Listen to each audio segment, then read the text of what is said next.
যখনই রেফ্রিজারেটরের compressor রেফ্রিজারেন্টকে compress করে সামনে পাঠায় তখনই রেফ্রিজারেন্টের তাপমাত্রা প্রায় 60 ডিগ্রি সেলসিয়াস পর্যন্ত পৌঁছে যায়।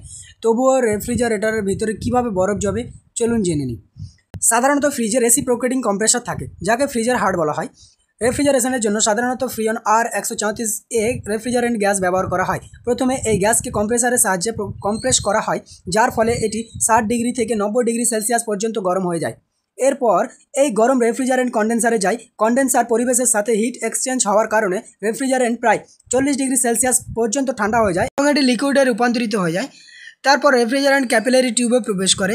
এর ব্যাস ছোট এবং দৈর্ঘ্য বেশি হওয়ার কারণে রেফ্রিজারেন্টের চাপ ও তাপমাত্রা অনেক কমে যায়। ক্যাপিলারি টিউব থেকে বেরোনোর সময় রেফ্রিজারেন্টের তাপমাত্রা প্রায় -10 ডিগ্রি সেলসিয়াস পর্যন্ত পৌঁছে যায়।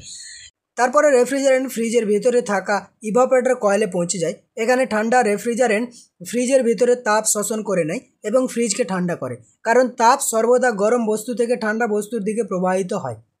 এর ফলে ফ্রিজের ভিতরে তাপমাত্রা -ডিগ্রিতে নেমে যায় এবং খাবার ঠান্ডা হয়ে যায়। এই প্রক্রিয়ায় রেফ্রিজারেন্ট আবার গরম হয়ে গ্যাসে রূপান্তরিত হয় এবং পুনরায় কম্প্রেসারে ফিরে যায়। এইভাবেই রেফ্রিজারেশন সাইকেল সম্পূর্ণ হয়।